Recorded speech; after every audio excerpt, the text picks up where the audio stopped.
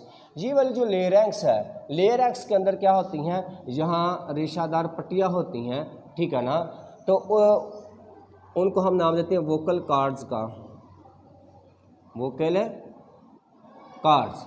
जो voice box के अंदर वोकल कार्ड्स होते हैं, जब यहाँ से एयर गुजरती है तो उनमें क्या होती है, वाइब्रेशन, इरताश पैदा होती है। क्या होती है, वाइब्रेशन पैदा होती है।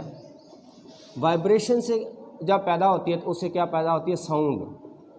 क्या पैदा होती है, साउंड प्रोडक्शन, साउंड प्रोड्यूस होती है। जब साउंड प्रोड्यूस होती है तो इसलिए जहाँ जब साउंड प्रोड्यूस होती है तो इसको हम किसका नाम देते हैं, वॉइस बॉक्स का नाम देते हैं, ठीक है।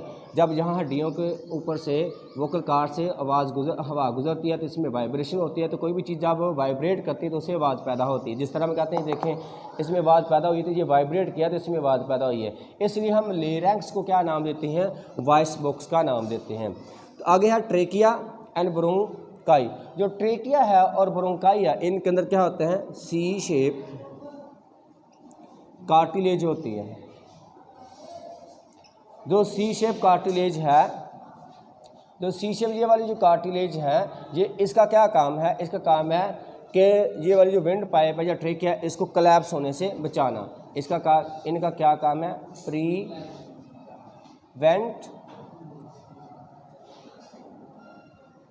कोलैप्सिंग,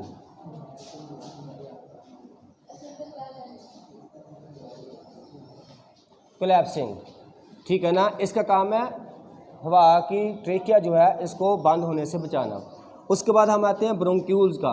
ब्रोंक्यूल वो वाली नालियाँ हैं, ठीक है ना, जिनके अंदर सी शेप कार्टिलेज नहीं होती, जो मज़ीद बारीक होती हैं, इनको हम कहते हैं they lack C shaped cartilage. इनमें सी शेप कार्टिलेज की हड्डियाँ नहीं होती। और आखिर में आते हैं ये वाली एल्वोलाई डक्ट होती है और एल्वोलाई, ठीक है ना। एल्वोलाई डक्ट जो है वो इंटर होती है, कहाँ, इंटर एल्वोलाई में।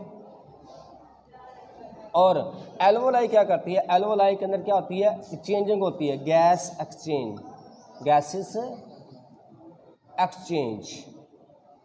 एल्वोलाई के अंदर क्या होती है, गैसेस एक्सचेंज होती है, कि जो बाहर से ऑक्सीजन जहाँ से आई होती है, देखिए ऑक्सीजन इधर से जो आ रही होती है वो ब्लड में चली जाती है, और ब्लड के अंदर क्या होती है, कार्बन डाइऑक्साइड। यहाँ जो कार्बन डाइऑक्साइड आता है वो यहाँ से कहाँ चली जाती है, बाहर चली जाती है।